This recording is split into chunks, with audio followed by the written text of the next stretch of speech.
the name indicates module 4 wastewater characteristics. You know, a very similar module we have discussed during the last semester, water characteristics, drinking water characteristics. So whenever this term characteristics is applied, that means it's talking in terms of water and wastewater. It's basically talking about the physical, chemical and bacteriological or biological aspects. Okay. When we say physical aspects, that means those things which by visually observing, which by seeing we can conclude, that is physical appearance. Then chemical characteristics refers to all the ingredients, the chemical composition. Okay, that part is basically the chemical characteristics. And the biological or bacteriological characteristics, that refers to the microorganisms, bacteria, viruses, protozoas, etc., which are present generally in wastewater and which lead to waterborne diseases. Okay. So the characteristics of wastewater or sewage can be broadly classified as physical characteristics, chemical characteristics and biological or bacteriological characteristics. I told you students, by physical, just seeing, by observation, whatever we can conclude, okay, the physical appearance, that will be the part of, that will comprise or that will come under the category of physical characteristics. So the first thing is specific gravity. You know, specific gravity in general refers to what? Density of any material by density of water at a particular temperature. What is the temperature? Actually 4 degrees centigrade temperature of water is considered ideal situation. So density of something or by density of water. Okay. So specific gravity in case of wastewater, it is same as that of water. Almost it is same as that of water. What is the specific gravity of water? It's 1. Okay. And specific gravity, you know what is the unit of specific gravity? It is unitless. Very good. Why? Because it's a ratio of density. Density of any material by density of water. So that means the ratio of two densities, it will be unitless.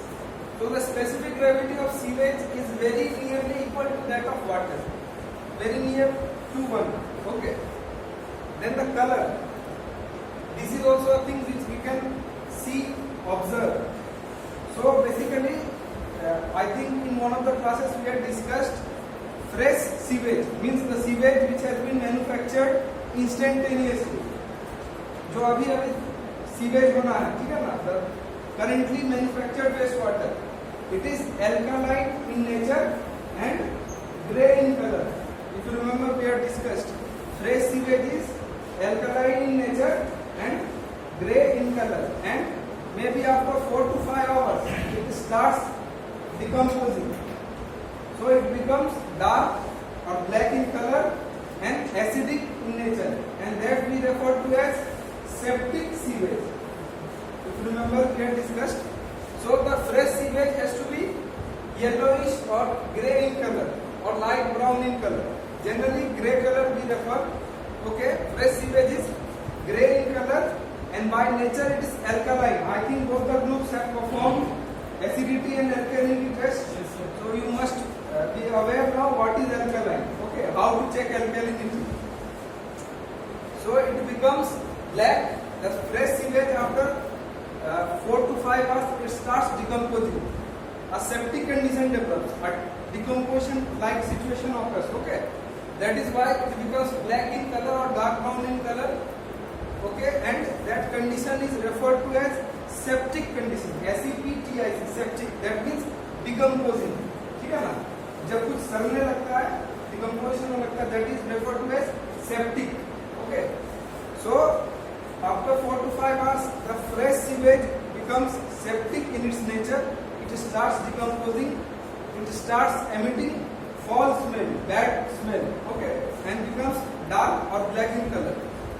The color of sewage can normally be detected by normal observation, by seeing only Okay, if in a transparent glass or if in a transparent beaker we take the sewage, or if the sewage is in a open pipe or conduit or in a drain, by seeing only we can observe, we can conclude that sewage is fresh or sewage is decomposing. If it is dark in color, if it is dark brown in color, black in color, that means it has started decomposing. And also there will be foul smell. बहुत एक दुर्गंध उससे आएगा, right? There will be a bad odor. And the fresh sewage is basically, it does not emit that much foul smell, and it is generally grey in color or yellowish in color. Okay. Then odor or smell.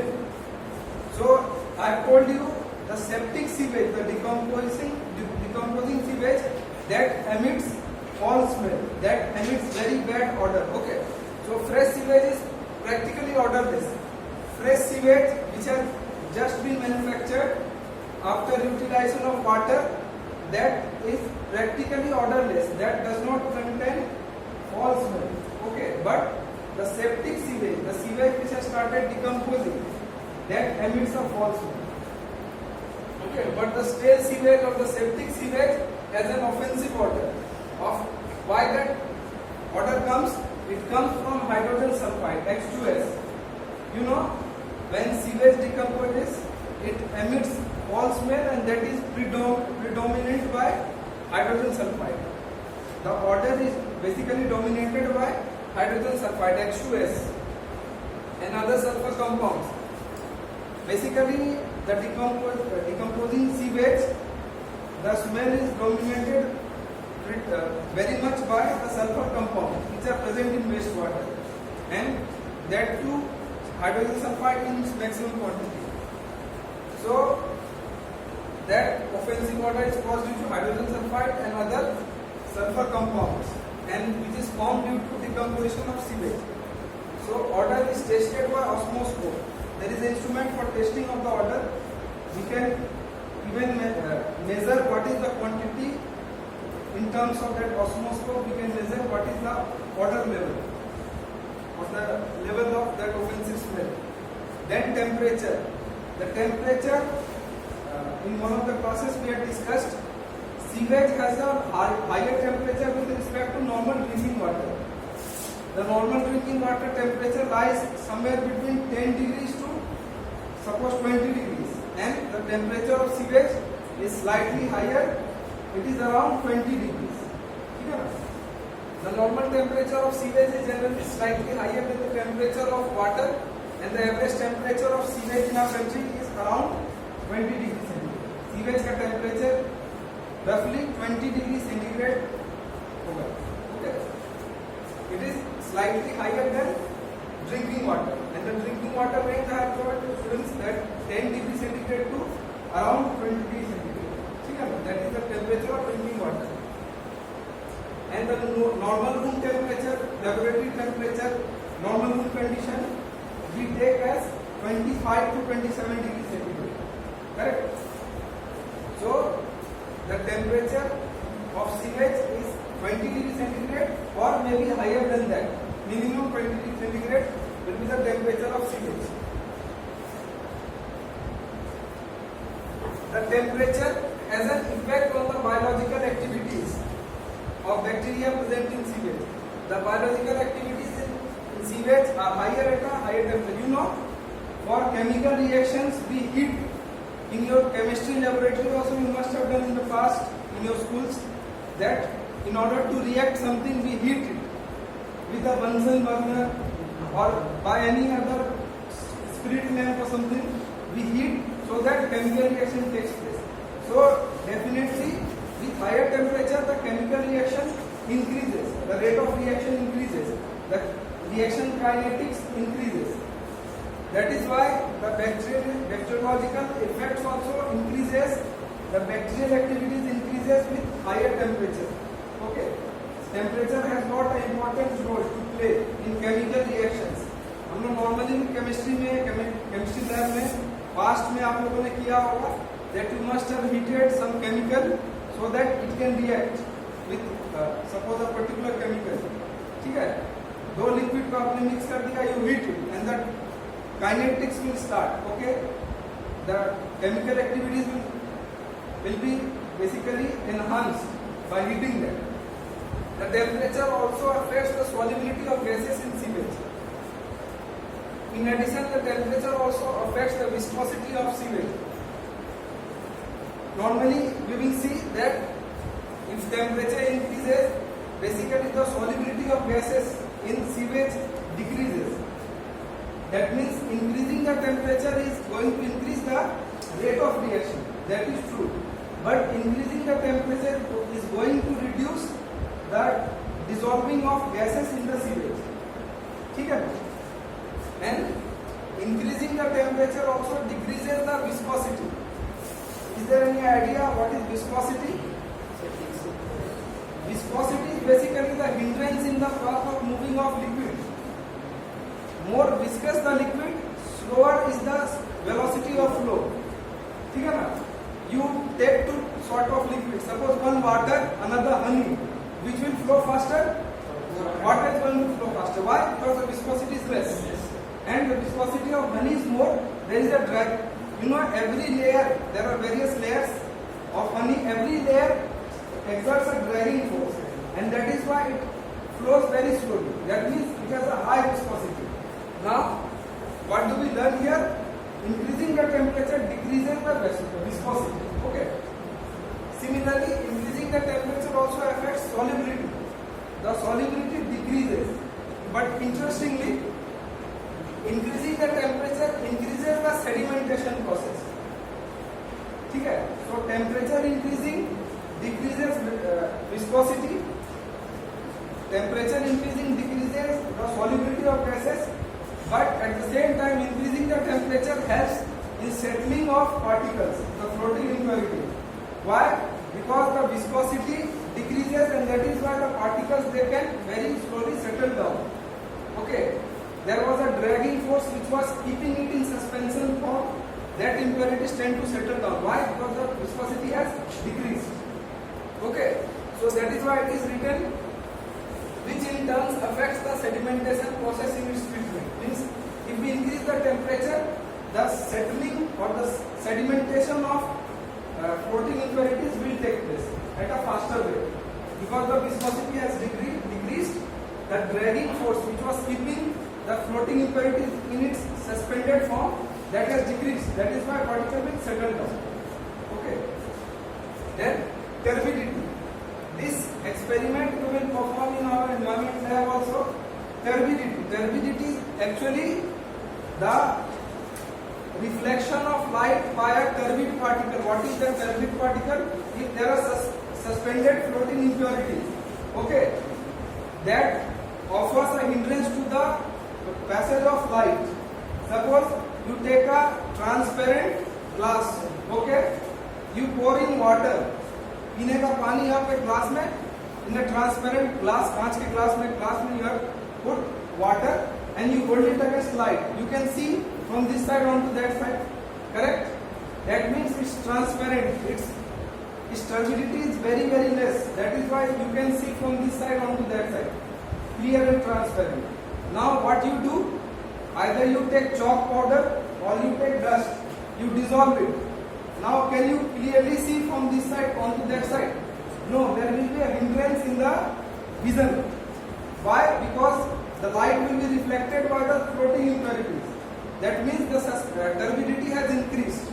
So turbidity is basically the reflection of light or the hindrance offered to the passage of light by floating impurities present in water or wastewater. Okay. So more the suspended solids, more the floating impurities, more is the turbidity. That is why I gave you the example. In a transparent glass, you take water, and in a same water you dissolve some chalk powder or some mud, and then you will not be able to see clearly from this side onto that side. Why? Because the turbidity has increased. Okay. So more the muddy, more the cloudy, okay, or more the floating impurities, more is the turbidity. This experiment we will perform in environment lab. We have a digital turbidity meter. उसका technical नाम है students, it's called nephelometer. It's called नेफेलोमीटर.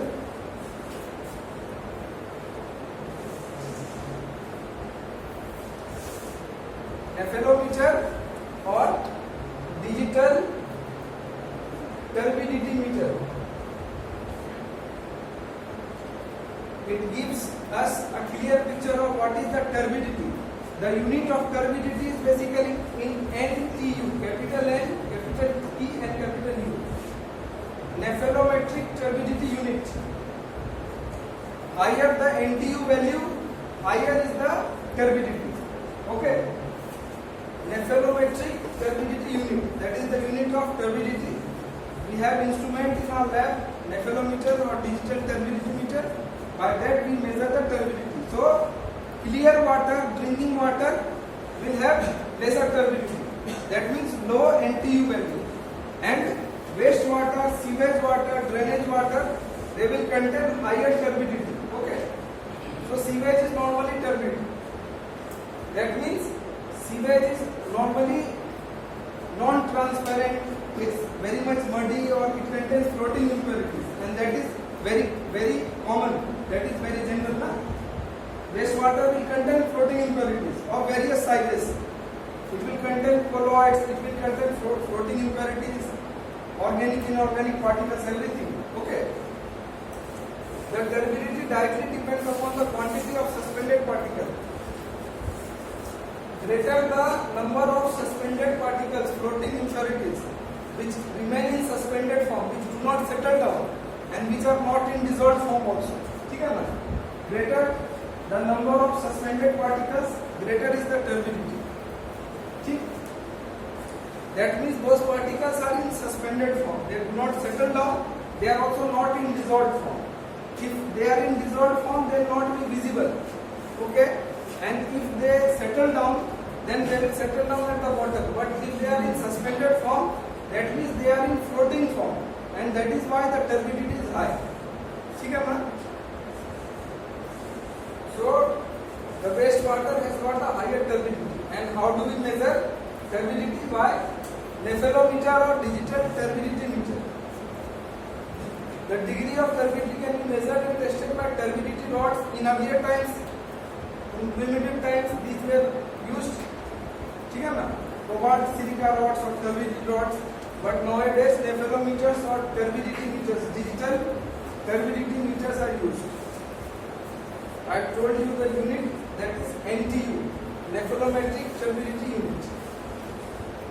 This experiment we are going to perform in environment lab. Then chemical characteristics. So till now we have discussed all the physical characteristics of wastewater. Now we are going to discuss the chemical characteristics. And here the composition, what are in dissolved form, okay, what are the ingredients in wastewater, that we are going to discuss. So first important part is the impurities, solids.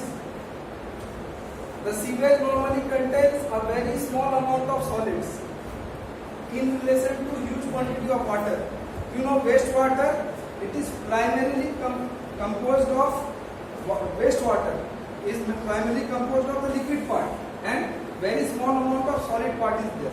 Okay, so that is written. The sewage normally contains a very small amount of solid.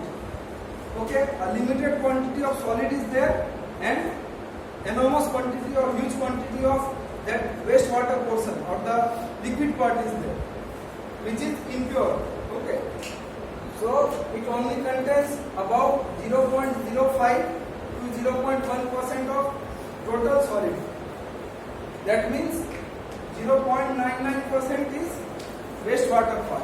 Only 0.1% or 0.05% is the solid part. Okay. The solid matter present in sewage may be in any of these forms, either in suspended solid, dissolved solid, colloidal solids or settlable solids. These settlable solids are those larger size solids which will settle down. Okay? Yes? I'm telling solids can be present in either of these forms. Suspended solids, which are in suspended, which are present, which are basically floating in the air, which are in suspended form, which do not settle down and remain in a suspended condition. Dissolved solid, which are very much dissolved in the wastewater and they are not visible to normal eyes. Okay, we can evaporate that wastewater, we can heat that water. When the water evaporates, then that dissolved solid can be seen because they will be left around after evaporation of the water. Okay. Then the colloidal solids, these are somewhat larger size solids which remains also in suspended form, okay, which can be trapped in sedimentation tank. And the settleable solids that I have told are the very large size particles which will settle down at the bottom, okay, which will instantly settle down. Even coagulation and flocculation will not be required for settleable solids. ठीक है ना? इन चारों में सबसे larger size solid will be this. Then there will be colloids, then there will be suspended solids, and the smallest, the finest part will be dissolved solids because they are in such a minute size, such a tiny size that they remain dissolved normally in water or wastewater, and they can be obtained only if we totally evaporate that water. ठीक है ना?